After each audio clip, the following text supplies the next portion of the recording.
керек. Осы Найман Керей Жалайырға 3 топқа бөліп отырамыз.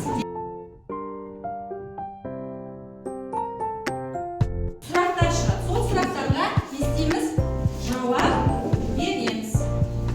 Тездетеміз.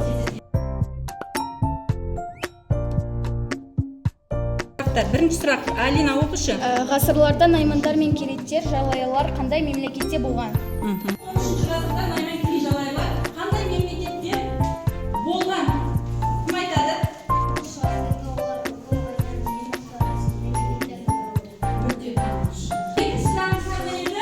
Олар бір-біріне ұқсастығы бар ма? Әмин, тұрағыш. Олардың бір-біріне ұқсастығы бар. Олар барлығы мал шаруашылығымен айналысты. Найман тобы хронологиясын, аумағын, негізінің қалаушы және этникалық құрамын анықтайсыздар. Негізінің қалаушысын жазамыз және этникалық құрамын анықтаймыз.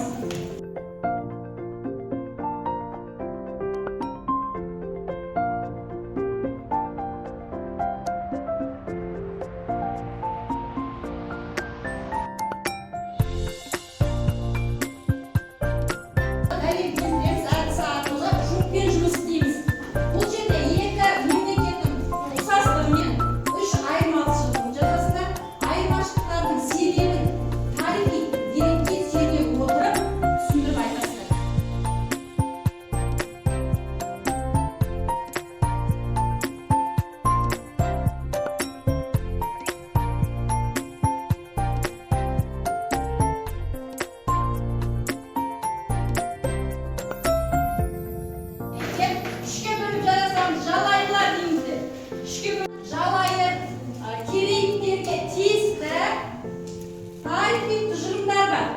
Тарихи тұжырымдар.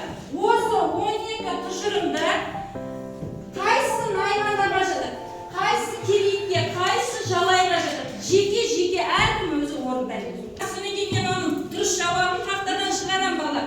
Кімдікі дұрыс айтасыздар. Сипатталды. Кім айтады? Тамаша. Келесі екінші сұрақ.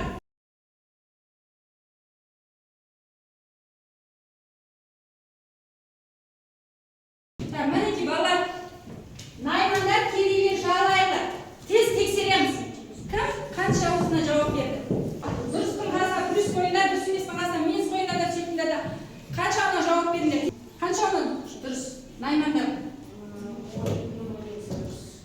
12-ның 12-сі дұрыс, иә?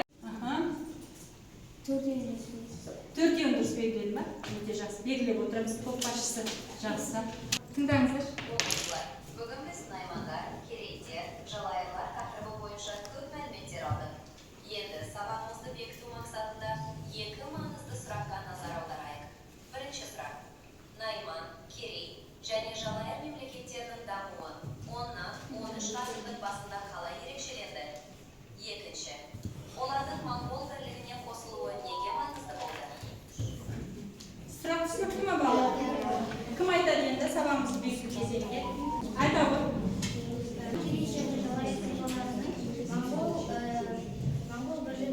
Бүгінгі сабағымыз түсінікті ме? Или болмаса сұрақтарымыз бар ма? Или мүлде түсінбедіңіздер? Тез-тез келіп, біз кері байланыс жасаймыз. Дұрыс, түсіндім, иә? Не